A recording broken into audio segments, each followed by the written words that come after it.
Dans ce projet Limousin, qui était un projet pilote, nous avons décidé de traquer les PME et de les amener à la réussite en 50 000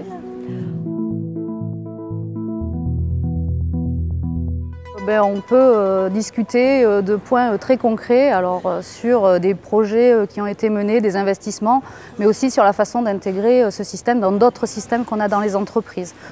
AFNOR Compétences nous a permis aussi d'accéder à des bonnes pratiques et d'avoir un partage d'un certain nombre d'informations qui ont été aussi bénéfiques. Et enfin a pu animer aussi un groupe de travail et donc à faciliter les échanges entre les entreprises qui participaient dans ce groupe de travail par une animation assez dynamique.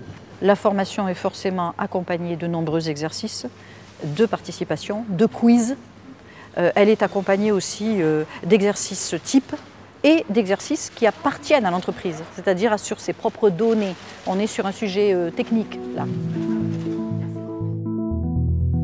La CCI aujourd'hui du Limousin accompagne tout type d'entreprise, mais sur les champs de la compétitivité, de l'innovation.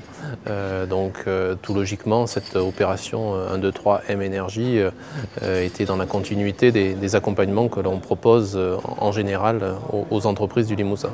Lorsque l'on a parlé ensemble de 1, 2, 3 M l'énergie, on s'est dit, voilà, on fonce, on part avec vous et on essaie de concevoir un outil qui aille bien à vos tailles d'entreprise.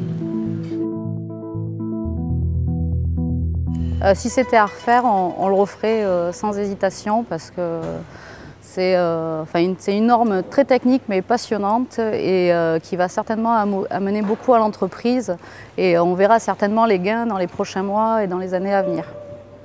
Je porte un bilan très positif sur cette formation, grâce à l'AFNOR et Compétences et à la CCI du Limousin, du fait d'avoir été mise en relation avec toutes ces entreprises qui ont fait la même démarche en même temps que nous.